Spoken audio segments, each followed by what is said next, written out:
Buenas tardes, hermanos. Es una alegría que nos podamos reunir una vez más en este lugar para poder escuchar la palabra del Señor, para poder estudiar su palabra. Qué mejor hoy, los que vinieron en metro probablemente les salió gratis. Es una bendición, un privilegio poder juntarnos en este lugar, que no tengamos excusa, que no tengamos impedimento, que podamos llegar acá a abrir nuestras Biblias y proclamar a nuestro Señor y Salvador libremente. El Señor ha tenido misericordia para con nuestro país y podemos seguir haciéndolo sin impedimento. Así que aprovechemos este tiempo, hermano. Si es que antes de llegar acá tuvo alguna lucha para venir, quizás se cuestionó, quizás incluso llegar a este lugar. Estamos acá, tenemos un Dios soberano que permitió que usted llegara a este lugar, que abriéramos la palabra ahora, que leamos lo que vamos a leer. Así que aprovechemos este tiempo escuchando, estudiando la palabra de nuestro Dios. Quiero que partamos leyendo Primera de Pedro. Este no va a ser el texto que vamos a estudiar, pero nos va a servir para introducirnos. Voy a estar dando lectura a Primera de Pedro, capítulo 1.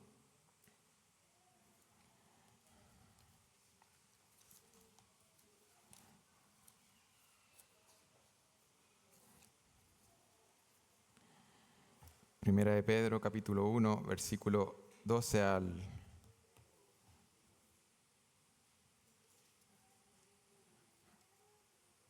19. No, Primera de Pedro, sí, capítulo 1. Voy a leer del versículo 13 en adelante. Sí. Dice la palabra de Dios: Bendito el Dios y Padre de nuestro Señor Jesucristo, que según su grande misericordia nos hizo renacer para una esperanza viva por la resurrección de Jesucristo de los muertos, para una herencia incorruptible, incontaminada e inmarcesible, reservada en los cielos para vosotros, que sois guardados por el poder de Dios mediante la fe para alcanzar la salvación que está preparada para ser manifestada en el tiempo postrero, en lo cual vosotros os alegráis, aunque ahora por un poco de tiempo, si es necesario, tengáis que ser afligidos en diversas pruebas, para que sometida a prueba vuestra fe, mucho más preciosa que el oro, el cual, aunque perecedero, se prueba con fuego, sea hallada en alabanza, gloria y honra cuando sea manifestado Jesucristo, a quien amáis sin haberle visto, en quien creyendo, aunque ahora no lo veáis, os alegráis con gozo inefable y glorioso, obteniendo el fin de vuestra fe, que es la salvación de vuestras almas. Los profetas que profetizaron de la gracia destinada a vosotros inquirieron y diligentemente indagaron acerca de esta salvación, escudriñando a qué persona y qué tiempo indicaba el Espíritu Santo, el Espíritu de Cristo que estaba en ellos, el cual anunciaba de antemano los sufrimientos de Cristo y las glorias que vendrían tras ellos. A estos se les reveló que no para sí mismos, sino para nosotros, administraban las cosas que ahora os son anunciadas por los que os han predicado el Evangelio por el Espíritu Santo enviado del cielo, cosas en las cuales anhelan mirar los ángeles.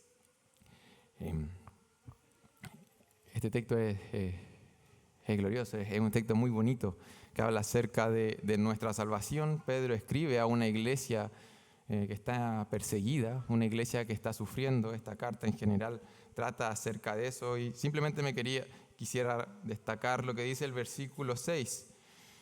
Pedro afirma que estos creyentes se podían alegrar en la salvación que tenían, aunque ahora por un poco de tiempo, si era necesario, tuvieran que ser afligidos en diversas pruebas.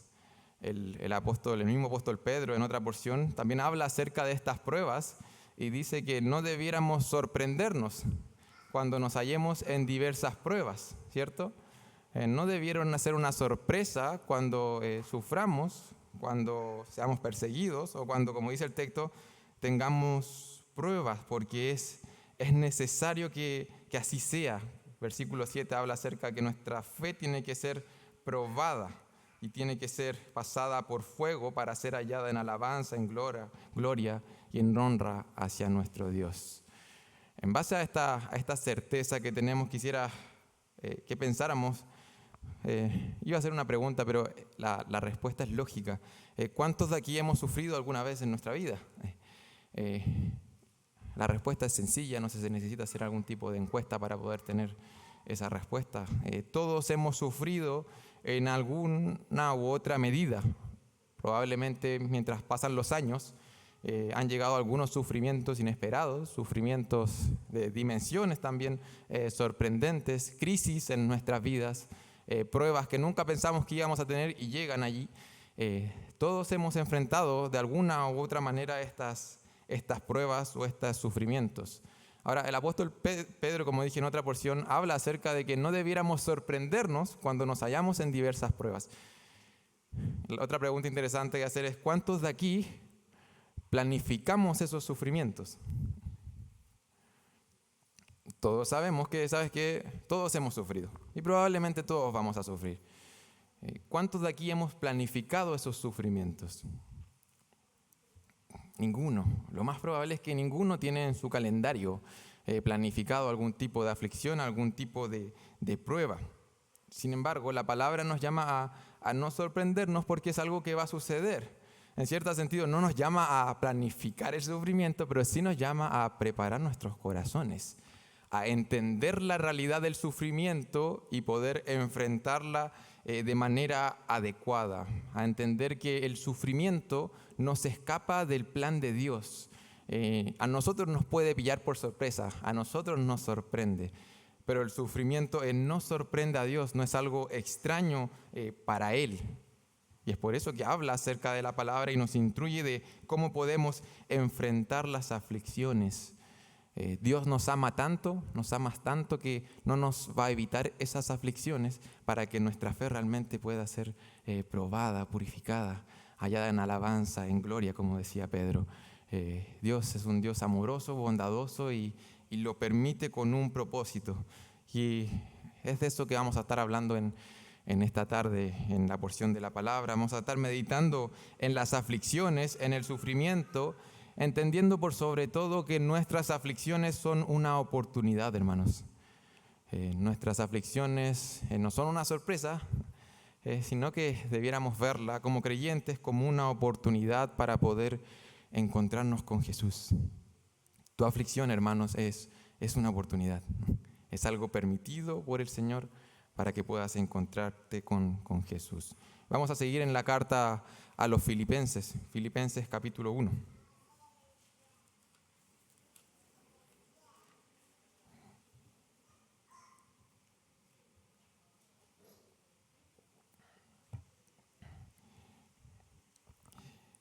Vamos a estar de los versículos 12 al 18.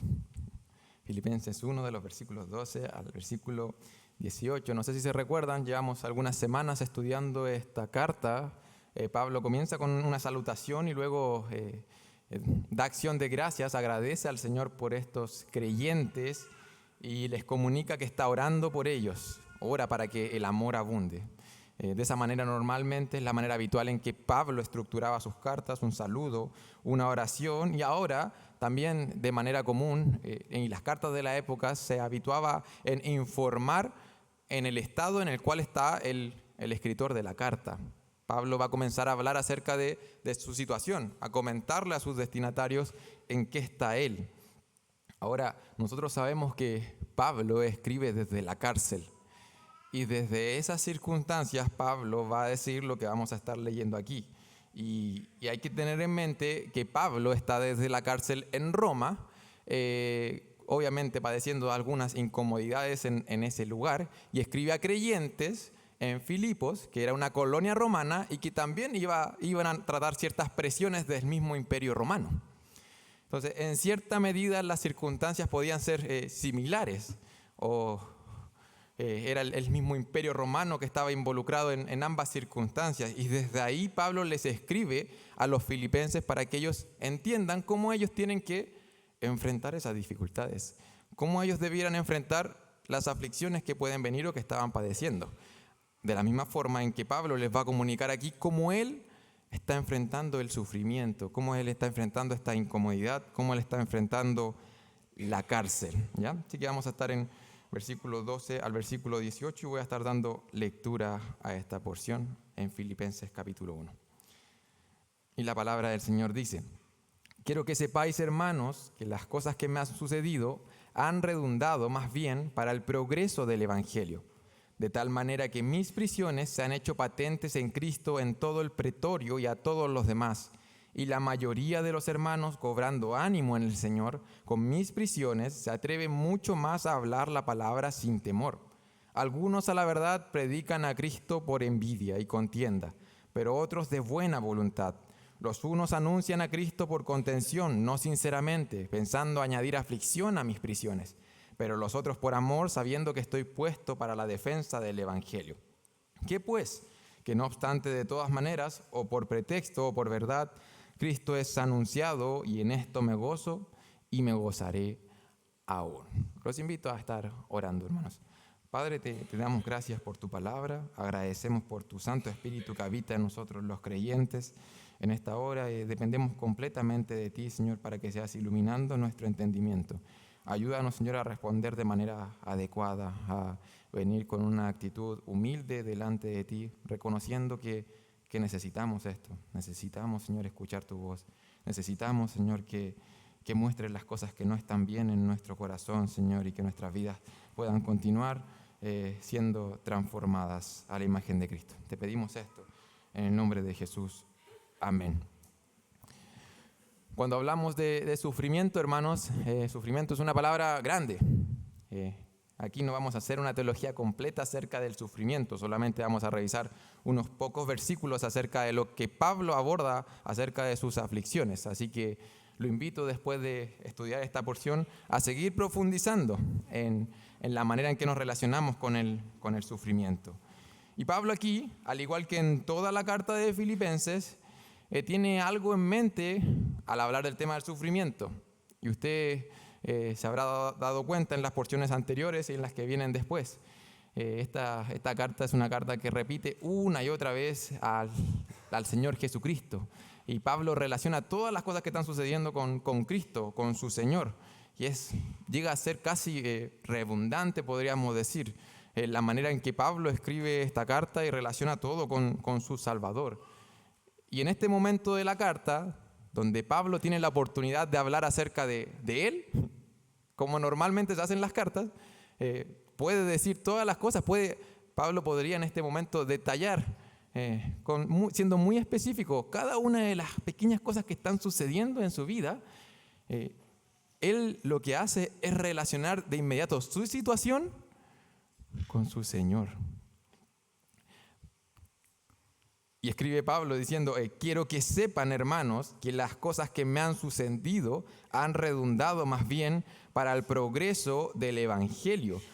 Pablo ni siquiera se detiene a detallar las cosas que le han sucedido. Y ciertamente le habían ocurrido muchas cosas. Podría estar refiriéndose específicamente al encarcelamiento en Roma, o podría referirse a todas las cosas que le han sucedido en su vida. Muchas cosas han sucedido en la vida de Pablo. Solamente voy a leer una porción en 2 Corintios que lo detalla. 2 Corintios 11, versículo 23 en adelante, el mismo Pablo escribiendo, dice: yo más en trabajos más abundante, en azotes sin números, en cárceles, más en peligro de muerte muchas veces. De los judíos 5 veces he recibido 40 azotes menos 1. 3 veces he sido azotado con varas, 1 vez apiedrado, 3 veces he padecido naufragio. 1 noche y 1 día he estado como náufrago en alta mar. En caminos muchas veces, en peligros de ríos, peligros de ladrones, peligros de los de mi nación, peligros de los gentiles, peligros en la ciudad, peligros en el desierto, peligros en el mar, peligro entre falsos hermanos, en trabajo y fatiga, en muchos desvelos, en hambre y sed, en muchos ayunos y en frío y en desnudez. Y además de otras cosas, lo que sobre mí se agolpa cada día, la preocupación por todas las iglesias. Eso es parte de lo que Pablo podría haber dicho acerca de lo que ha pasado, que detalla aquí solamente en una frase. Quiero que sepan, hermanos, las cosas que me han sucedido. El texto de Corintios es bastante curioso porque Pablo detalla tantos sufrimientos y al final dice: además de todas estas cosas, sufro por la iglesia. Tengo aflicción por la iglesia, por la obra del Señor.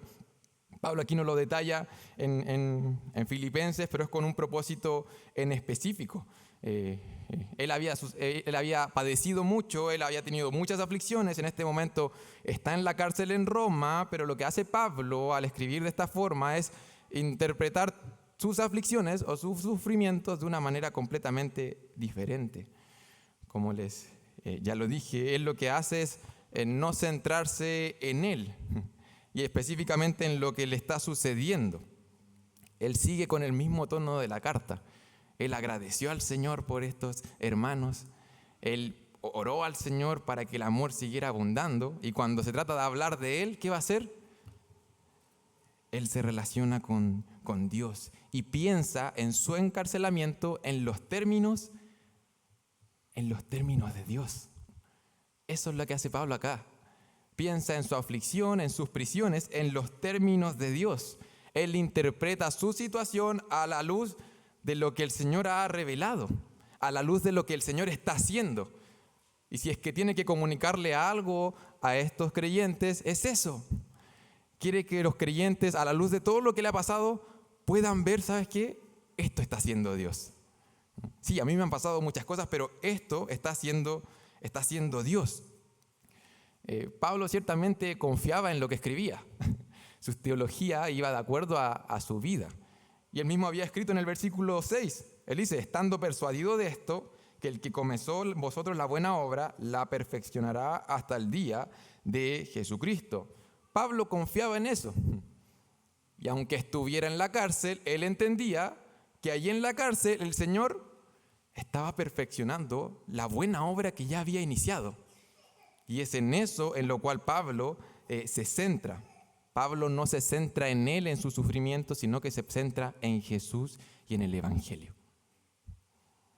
Pablo no se centra en él, en su sufrimiento, sino que se centra en Jesús y en el Evangelio. Y es eso lo que Pablo quiere que los hermanos sepan. Ahí parte con esa pequeña cláusula. Dice, yo quiero que ustedes sepan esto. Quiero que realmente lo entiendan, que tengan este conocimiento, que puedan ver cómo yo estoy enfrentando mis sufrimientos y lo que el Señor está haciendo a través de mis aflicciones. Quiero que sepan esto. Lo más probable es que de parte de la misma iglesia existía una preocupación hacia Pablo. No sé si se recuerdan que Pablo en una primera instancia estuvo encarcelado en Filipos,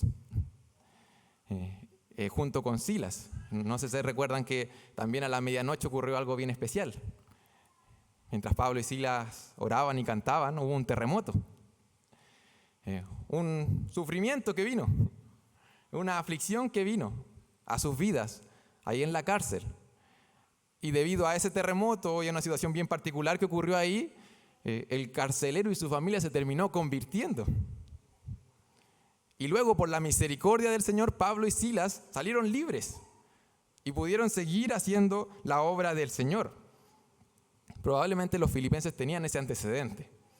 Ahora Pablo seguía en la cárcel y no había pasado ningún terremoto. Cualquiera podría preguntarse, ¿pero qué está pasando con Dios? Si Pablo estuvo acá y el Señor milagrosamente obró, fue como muy evidente a nuestra vista. ¿Qué está pasando? Que el apóstol Pablo sigue encarcelado en Roma. ¿Qué ha sucedido? ¿Por qué Dios no interviene? Y Pablo dice, ¿sabes qué? Nada de eso. Ustedes tienen que saber algo. Yo estoy en la cárcel y ustedes tienen que saber algo con respecto a algo que está ocurriendo acá. Dios está usando mis aflicciones para algo mayor, para algo mucho más valioso. Las aflicciones, la cárcel de Pablo está teniendo un efecto contrario al efecto que podría esperarse humanamente hablando. Ponte en los zapatos de los romanos. Tú encarcelas a un apóstol. Al apóstol, podríamos decir, uno de los apóstoles más power que estaba en esos tiempos. Tú esperas que el movimiento se derrumbe, tú esperas debilitar el movimiento que está creciendo. Y Pablo quiere contarle a la iglesia que, ¿sabes qué está ocurriendo? Exactamente lo contrario. El sufrimiento y estas cárceles, estas prisiones, está teniendo exactamente el efecto contrario al que se esperaba. Dice ahí el versículo 12, quiero que sepan, hermanos, que todas estas cosas que me han sucedido han redundado más bien para el progreso del Evangelio. Pablo claramente dice, ¿sabes qué? En medio de sufrimiento puedo reconocer que el evangelio está avanzando, que Dios está haciendo algo con estos padecimientos, que el Señor está siendo dado a conocer, que la misión de Dios está progresando. Eso es lo que hace Pablo acá. No sé si lo puedes ver, él no comienza a detallar sus sufrimientos. Él dice, ¿sabes qué? Dios está acá. Y Él está interviniendo en esta situación y está haciendo que Él sea dado a conocer, que personas puedan conocerle a Él. Y para eso, para Pablo eso era lo mejor. Y de ahí en adelante se centran a hablar de eso. Para Pablo eso era lo mejor, era lo más importante en medio de su aflicción. Lo más valioso en lo cual él podía poner su mente y podía comunicar a su congregación era eso, que el evangelio estaba progresando. Más valioso aún que el bienestar de la vida de Pablo. Más valioso aún que su propia comodidad. Su aflicción estaba resultando en que el evangelio progresara y eso ya era digno de poder contar y de centrarse en esa realidad. Ahora lo que estaba sucediendo ahí en base al encarcelamiento de Pablo es sorprendente. Él afirma que gracias a su encarcelamiento, esto está impactando a los no creyentes y a los creyentes. Pablo en el versículo 13 afirma que, ¿sabes qué? Jesús está alcanzando a los no creyentes por medio de mi padecimiento. Por medio de la aflicción de Pablo, ¿sabes qué? El Señor está mostrando su gloria. Está transformando vidas. Versículo 13 dice, de tal manera que mis prisiones se han hecho patentes en Cristo en todo el pretorio y a todos los demás. Su encarcelamiento está afectando a los incrédulos. Ahí cuando dice que se han hecho patentes en Cristo, por un lado significa que su encarcelamiento tenía que ver con su fe cristiana.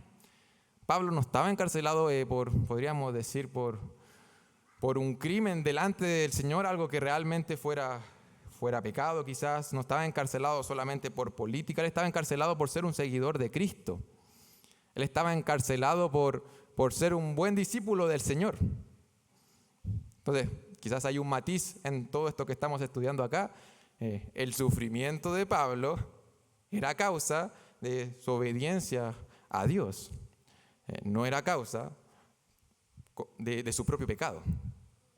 Hay algo interesante que uno podría estudiar ahí. Cuando uno sufre por las consecuencias de su pecado y cuando uno sufre simplemente por obedecer al Señor, por ser fiel al Señor. Y ese es el caso que estamos estudiando hoy. Pablo sufriendo por hacer el bien, por hacer lo que tenía que hacer, por ser un seguidor de Cristo. Sus sufrimientos, sus prisiones se hicieron patentes en Cristo, en todo el pretorio. Ahora, esa expresión, se han hecho patentes en Cristo, no solamente está diciendo que sus prisiones tenían que ver con Cristo, sino que sigue hablando acerca del progreso del evangelio. Está diciendo, ¿sabes qué? Y donde yo estoy, se ha hecho muy evidente de que Jesús también está acá. Es evidente para todos que Jesús está acá. Es conocido Pablo en el pretorio ya. Se sabe que él es un discípulo de Cristo y probablemente, quizás no lo explicita acá, pero probablemente también se conocía el mensaje de Jesús. Conociendo a Pablo por medio de sus cartas, uno podría concluir eso. El pretorio, se cree aquí que se refería no a un edificio específicamente, sino que a la guardia pretoriana, como a la guardia de élite que tenían en Roma. Esta guardia era la encargada de proteger, de cuidar, de vigilar al apóstol Pablo. Las prisiones que tenía el apóstol Pablo en Roma eran bastante peculiares. Él podía escribir, podía tener visitas, ¿cierto? Pero seguía siendo una prisión. Seguía estando coartada su libertad. Ahora imagina cómo deben haber quedado esos soldados en el cambio de turno, más aún si es que el soldado no estaba reticente al mensaje del evangelio. Cuidando a Pablo, me lo imagino orando, me lo imagino cantando tal cual como en la cárcel en Filipos. Era evidente. Pablo llegó a ese lugar y ¿sabes qué? Era evidente que en esas prisiones había un creyente. Era evidente que Jesús estaba ahí. Y de hecho dice, Y no solamente aquí en el pretorio, no solamente en estos soldados se ha hecho evidente, Jesús, ¿sabes?, que se está manifestando a estos creyentes, sino que a todos los demás. Probablemente aquí se refiere a muchas otras personas que tenían que ver con asuntos imperiales, que visitaban o merodeaban por ahí, que trabajaban en el lugar en donde Pablo estaba. Entonces, muchas personas, dice Pablo, muchas personas han sabido, han escuchado al menos acerca de Jesús porque yo estoy en prisión. Si lo ponemos quizás de manera negativa, podríamos decir que muchas personas solamente conocieron que Jesús, solamente conocieron quién era Jesús, muchas personas solamente conocieron quién era Jesús gracias a que Pablo estaba sufriendo. Yo me atrevo a decir que quizás algunos de estos hombres nunca más supieron nada de Jesús, como pasa muchas veces en nuestro día a día. Hay personas que se relacionan íntimamente con un creyente en su vida, rechazan el evangelio y luego ya nunca más quieren saber nada de ningún otro creyente, ni de la iglesia, de nada. Pablo está diciendo, ¿sabes?, que muchos conocieron quién es Jesús gracias a que estoy sufriendo. Gracias a que estoy acá. La aflicción de Pablo fue una oportunidad única para él. Algunos podrían decir, ¿fue Pablo un masoquista? Él a propósito entonces estaba acá intentando tener incomodidades. No. Era simplemente un creyente que entendía que hay circunstancias que no vas a poder cambiar y que en esas circunstancias vas a tener que hacer, ocupando el término ahí, patente a Cristo a las personas que están a tu alrededor. Pablo entendía eso. Pablo confiaba en un Dios soberano que lo puso ahí específicamente con esa guardia pretoriana, con esas personas que trabajaban en el lugar, para que él pudiera dar a conocer a Cristo, para evidenciar a Jesús. Y ese era su trabajo. Su trabajo no era dedicarse a cambiar esas circunstancias. Su trabajo era ser responsable, ser un buen discípulo de Cristo. Probablemente esta semana todos podemos hacer ese trabajo. Probablemente esta semana que inicia todos podemos aprovechar esa oportunidad única que nadie más tiene en este lugar de trabajar, estudiar, vivir en esa específica dirección con esos vecinos y tener quizás una pequeña interacción que pueda hacer patente que Jesús está ahí, que Jesús está en ese trabajo, en esa universidad, en ese vecindario. El sufrimiento, las prisiones de Pablo afectaron a los no creyentes, y Pablo no termina ahí, sino que este progreso del evangelio también lo define en términos de los creyentes. Pablo afirma de que, ¿sabes qué? Jesús está edificando su iglesia por medio del sufrimiento de Pablo. Eso es impresionante. Que Jesús pueda despertar a su iglesia, mover a su iglesia, precisamente por medio de algo que la iglesia no quiere, que es el sufrimiento. Pablo en el versículo 14 dice, y la mayoría de los hermanos, ya no está hablando de la guardia, está hablando de los creyentes ahí en Roma, cobrando ánimo en el Señor con mis prisiones, se atreven mucho más a hablar la palabra sin temor. Ese es el Señor, hermanos, despertando a su iglesia por medio del sufrimiento. Sus prisiones afectaron a la comunidad cristiana, pero las afectaron de manera positiva. Seguramente Pablo preferiría quizás estar en libertad y poder cumplir el ministerio que a él le gustaría. Yo creo que cualquiera que estuviera en su lugar hubiese preferido eso. Pero aquí le está reconociendo que, ¿sabes qué? Yo estoy acá y toda la iglesia está siendo estimulada positivamente. Y eso es maravilloso. Aquí tenemos una persona que para él, lo que el Señor está haciendo con su iglesia es más importante que el rol que él pueda cumplir en la iglesia.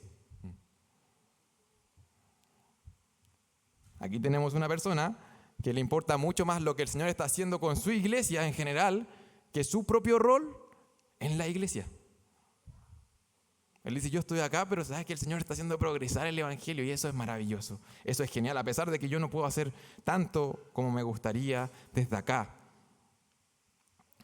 estaba pasando dos cosas en estos hermanos.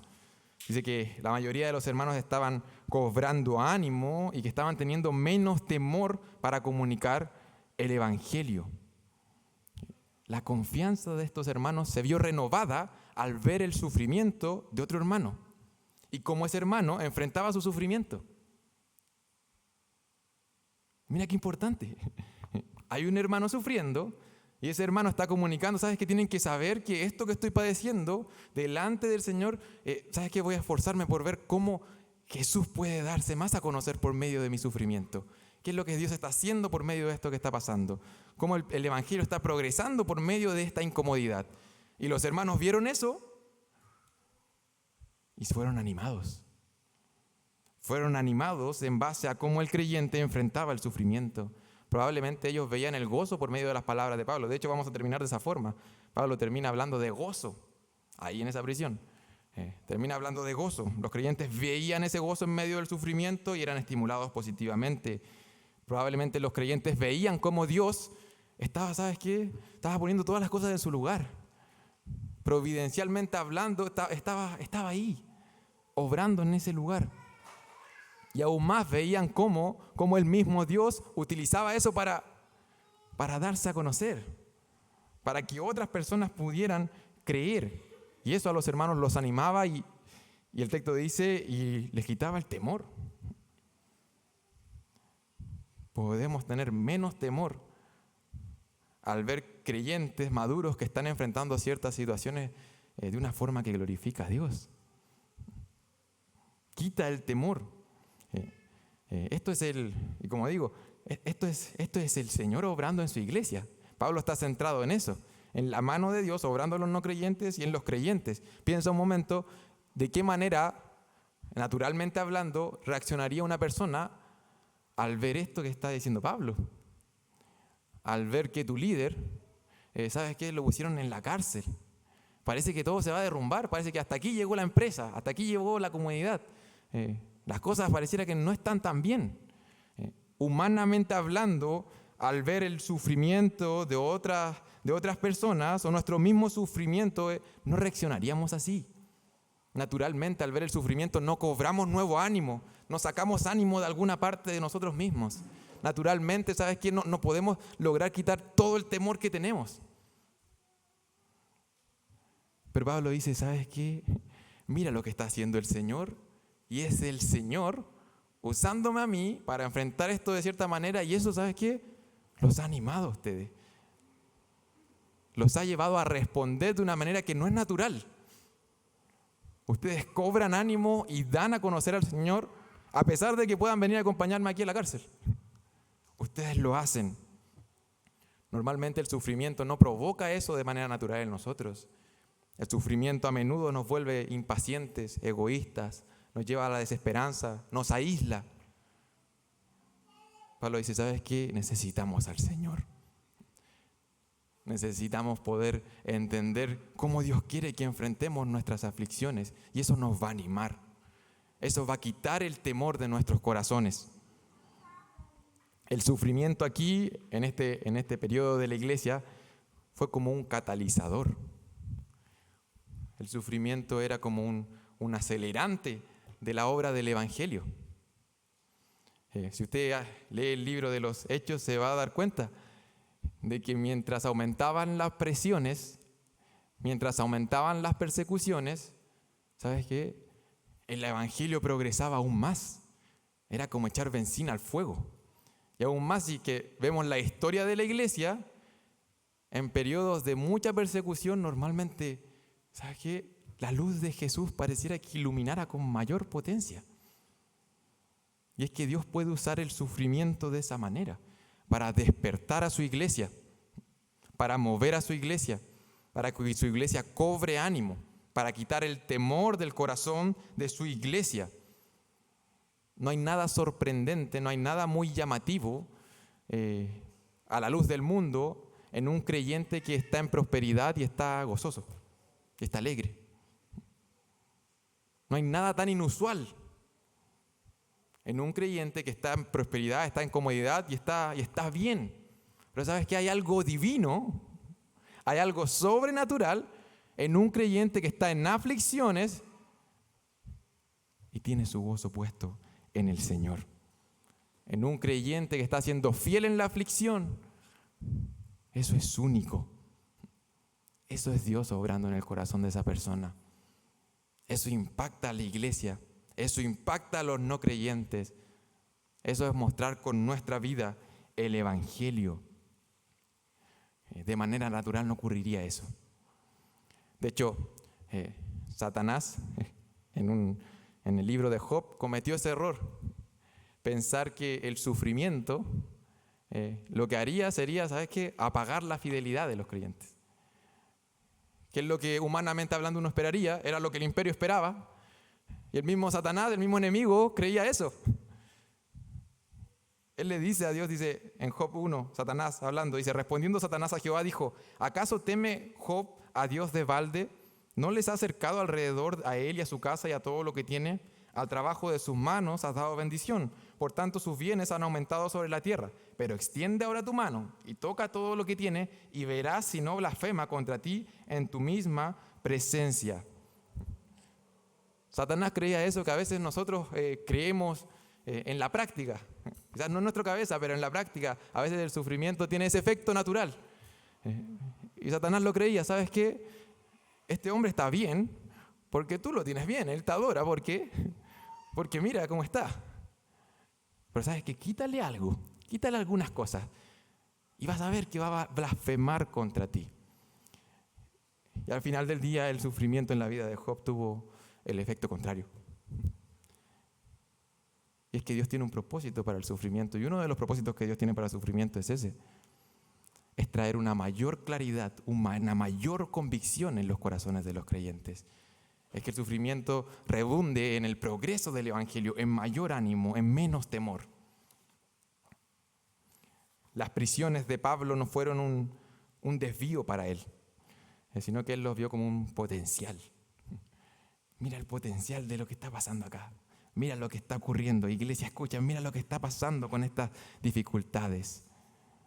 Y las dificultades para Pablo aquí eran un mejor camino. Era una carretera más expedita para que el Evangelio avanzara más rápido. Y si Pablo podía tomar esa alternativa, ¿sabes qué? Por amor al Señor y por el progreso del Evangelio, eso es lo más importante.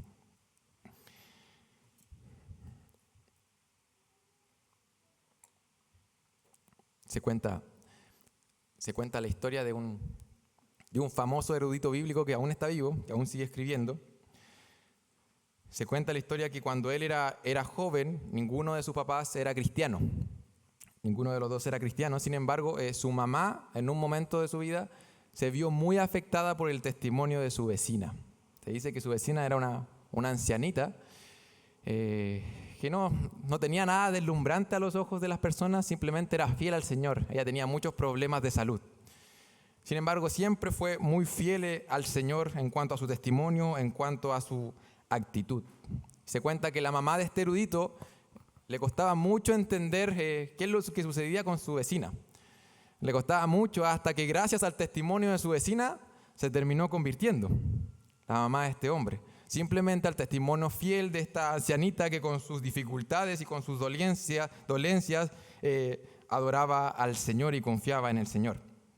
Gracias a eso, la mamá se convierte y años más tarde el hijo termina creyendo en el Señor. Este hombre, años después, fue al seminario y obtuvo un doctorado. Luego se fue a la India a predicar el Evangelio y a difundir el Evangelio durante años. Después se fue a Australia a enseñar y a escribir muchos comentarios bíblicos que hoy en día son catalogados entre los mejores comentarios bíblicos que uno puede visitar al momento de poder estudiar la palabra.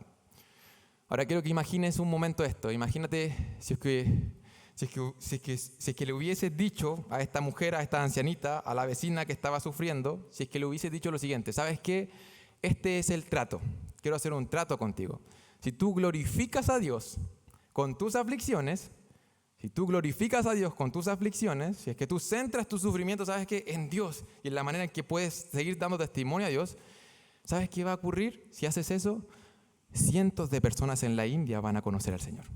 Si tú eres fiel con tu aflicción, ¿sabes qué más va a ocurrir? ¿Sabes qué más va a ocurrir si es que eres fiel al Señor en tus aflicciones? Miles de pastores van a ser capacitados en la palabra de Dios. Y aún más, si sigues siendo fiel en tus aflicciones que estás pasando, ¿sabes qué va a pasar? Millones de sermones van a ser predicados en el mundo de manera fiel a la palabra. Si es que eres fiel en tus aflicciones. ¿Quieres sufrir fielmente todos los días? No, probable es que ese ancianito hubiese dicho, sí, obviamente que sí. Estoy dispuesta a sufrir todo lo que sea necesario si es que me está diciendo que todo eso va a ocurrir por las aflicciones que se van a permitir en mi vida. Esa ancianita nunca supo nada de eso. Nunca supo nada de eso. Y probablemente, hermanos, tú y yo nunca vamos a saber con certeza de qué va a pasar en el futuro. Cómo el Señor va a ocupar nuestro testimonio o la manera en que nosotros estamos enfrentando nuestras aflicciones. No lo sabemos. Y aunque tú quieras saberlo hoy, no vas a poder saberlo. Dios no está encargado aquí de revelar el futuro. No. Él está encargado de decirte, ¿sabes qué? Hoy, con tus sufrimientos, con tus aflicciones, sé fiel al Señor. Sé fiel al Señor. Y el Señor va a hacer que eso redunde. Que el Evangelio progrese. Que Cristo sea dado a conocer. Sé fiel al Señor. Ahí en la cárcel, ahí en la prisión, ahí donde hoy estás. Ese es nuestro trabajo. Es ser fieles a Él y confiar en que es soberano y suficiente, hermano. Hermano, hoy día alguien necesita verte sufrir bien. Quizás no lo veas, pero alguien necesita verte sufrir bien. Pablo le está diciendo a los filipenses, ¿sabes qué? Así estoy yo sufriendo. Así estoy enfrentando este sufrimiento. Yo aquí estoy tranquilo, porque el Evangelio está progresando. No importa yo, el Evangelio está progresando y eso, ¿sabes qué? Es lo mejor. Pablo ve a Jesús como lo más valioso en la aflicción. Aquí en el versículo 15 al 18 termina afirmando que Jesús es su fuente de gozo. Es lo más valioso y es la fuente de gozo en medio de la aflicción. Versículo 15, 16 y 17 dice, algunos a la verdad predican a Cristo por envidia y contienda, pero otros de buena voluntad. Los unos anuncian a Cristo por contención, no sinceramente, pensando añadir aflicción a mis prisiones, pero los otros por amor, sabiendo que estoy puesto para la defensa del Evangelio. Aquí como que siguen las dificultades. Quizás Pablo no lo plantea así, pero estas son ciertas dificultades. Pablo dice, ¿sabes qué? En la prisión estoy teniendo ciertas dificultades, estoy prisionero, pero se está predicando el Evangelio. ¿Pero quién está predicando el Evangelio? Creyentes. El Señor en su misericordia y en su soberanía ocupa a hombres para dar a conocer la buena noticia del Evangelio en este mundo, a pecadores redimidos. Y esos pecadores redimidos muchas veces van a tener malas motivaciones al predicar incluso el Evangelio. Y eso es lo que está diciendo Pablo acá. Está diciendo, ¿sabes qué? Incluso cuando predican el Evangelio, no es del todo perfecto lo que está ocurriendo. No es todo color de rosa. Somos la iglesia y esto va a ocurrir. Hay motivaciones equivocadas en nuestros corazones. Voy a leer una transliteración, otra traducción de este mismo texto que ayuda mucho a entenderlo mejor lo que estaba pasando, para no tener que profundizar en la explicación. Dice esta transliteración de la Biblia, dice, es cierto que algunos predican a Cristo porque sin mí creen que ellos se convertirán en el centro de atención, pero los demás lo hacen con el mejor corazón del mundo. Un grupo está motivado por el amor puro, sabiendo que estoy aquí defendiendo el mensaje, queriendo ayudar. Los demás, ahora que estoy fuera del panorama, son simplemente codiciosos, esperando obtener algo para ellos mismos. Sus motivos son malos, me ven como su competencia, y por eso cuando peor me vaya a mí, mejor piensan ellos para sus vidas. Eso es lo que estaba ocurriendo. Algunos predicaban a Cristo por envidia. Esta envidia era envidia o contiendas contra Pablo. Tenía sufrimiento y aflicciones incluso con creyentes que estaban predicando el Evangelio. Es como cuando tienes algún como oponente y ese oponente se cae y tú aprovechas para patearlo en el suelo. Eso es lo que estaban haciendo estos hombres. Aprovechamos que Pablo está en prisión, ya, este es nuestro lugar, nosotros tenemos que estar aquí en nuestro momento de estrellato. Veían el encarcelamiento de Pablo como una oportunidad para ponerse en el centro. Quizás este no es el tema central de este sermón, pero sí es algo a mencionar, que ocurre en nuestros corazones. Es relativamente sencillo caer en esto. Intentar hacer cosas buenas con motivaciones incorrectas. Ellos estaban predicando el Evangelio. Sabes que tener un muy buen deseo de hacer algo muy bueno, pero que en el camino algo pasa en nuestro corazón y terminamos ejecutándolo y a la luz de los hombres, a la vista de las personas, todo está bien. Pero sabes que nuestros corazones no están bien. Es relativamente sencillo caer en esto. Vivir comparándonos con los demás, no ser capaces de alegrarnos por los logros de las personas que están a nuestro alrededor, resentirse cuando otros son alabados. Eso es lo que estaba pasando con estos hombres. Eso no nos pasa a nosotros. No. Eso es lo que estaba pasando con estas personas. Sin embargo, en la misericordia del Señor, Pablo igualmente podía reconocer que habían personas que seguían ahí predicando el Evangelio con motivaciones correctas, de buena voluntad, movidos por el amor. Ellos veían que Pablo ya no podía cumplir su rol, por lo que de buena voluntad, de manera sincera, quisieron seguir trabajando por el progreso del Evangelio. Aquí hay otro tema a mencionar, quizás lo doy como tarea para la casa para no alargarme demasiado, pero es interesante la manera en que Pablo trata a estos predicadores. Eran hermanos predicadores que tenían malas motivaciones. Fíjate cómo los trata, hermano. Y luego puedes ir al libro de Gálatas capítulo 1 y ver cómo Pablo trata a aquellos que eran predicadores también, pero que el mensaje de ellos era el incorrecto, que predicaban otro evangelio, dice Pablo ahí en Gálatas 1. Es interesante hacer esa comparación en cuanto a cómo Pablo trata con las motivaciones de creyentes que estaban haciendo lo correcto, pero su corazón estaba en otro lugar, con personas que en verdad estaban predicando otra cosa, otro evangelio. En el libro de Gálatas, Pablo es muchísimo más duro, dando a entender que por sobre todo, y lo principal es el contenido del mensaje del evangelio. Eso es lo primordial. Ahora, Pablo aquí no hace un juicio de valor específicamente con respecto a ellos, pero en la carta de Filipenses, y en el capítulo 2, se habla acerca de la envidia, se habla acerca de la contienda, se habla acerca de la desunión, y probablemente el Señor habló a estas personas por medio de la carta de Pablo a los filipenses. Entonces Pablo dice, aun cuando está progresando el evangelio, entiendo que hay motivaciones diferentes, entiendo que aún ahí pueden haber conflictos, problemáticas, y el versículo 18 termina diciendo, ¿qué pues? Que no obstante, de todas maneras, o por pretexto o por verdad, Cristo es anunciado y en esto me gozo y me gozaré aún. Pablo dice, ¿sabes qué? En medio de las circunstancias que estamos pasando, en medio de todo lo que está sucediendo en la iglesia, aquí en el pretorio, en todas partes, yo me voy a seguir gozando, pero gozando en el Señor y en que su mensaje sea proclamado. En eso va a estar mi gozo.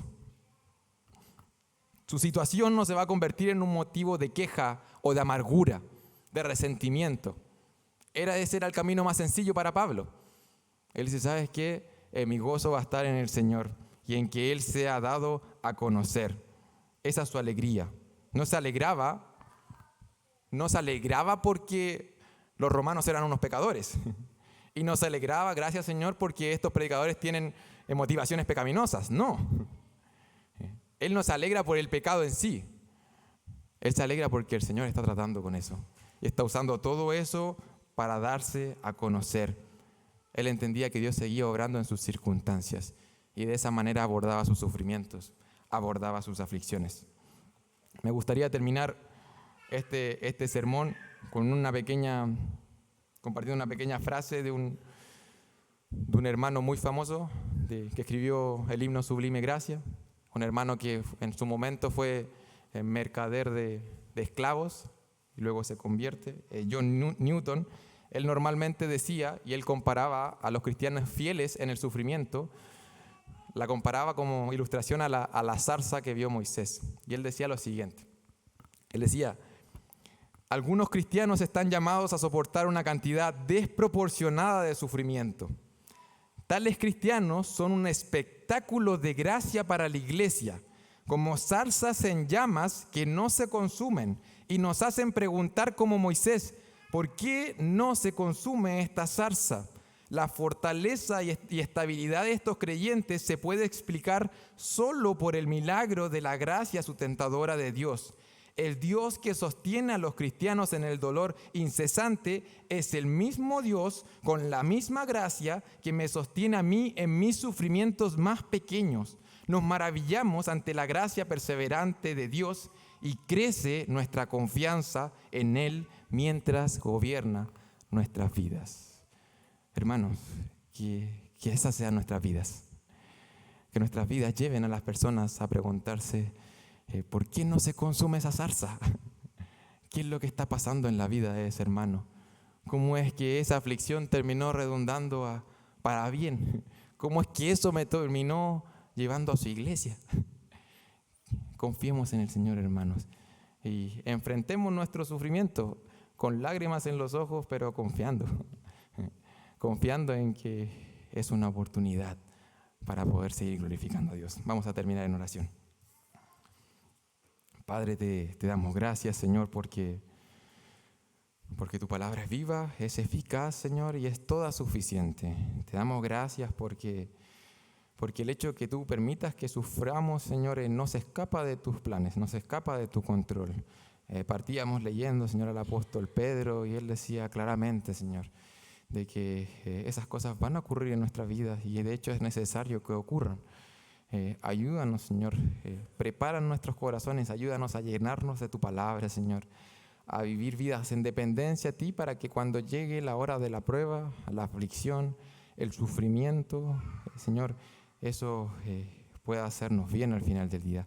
Podamos relacionarnos con eso de buena forma, Padre, que eso nos lleve a encontrarnos de manera más cercana, Señor, a nuestro Salvador, que nos lleve a depender más de Él, a amarle más a Él, a serle fiel más a Él y ¿por qué no?, a dar un testimonio con menos temor y con mayor ánimo a las personas en base a ese sufrimiento, Padre.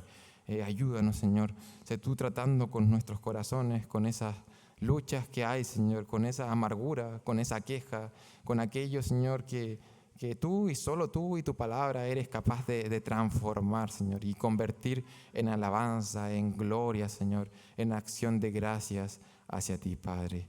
Te pedimos por esto, Señor, y agradecemos por tu palabra, en el nombre de nuestro glorioso Salvador, aquel que se compadece de nosotros en nuestros sufrimientos, Señor, nuestro Señor Jesús. Amén. Que el Señor los bendiga, hermanos.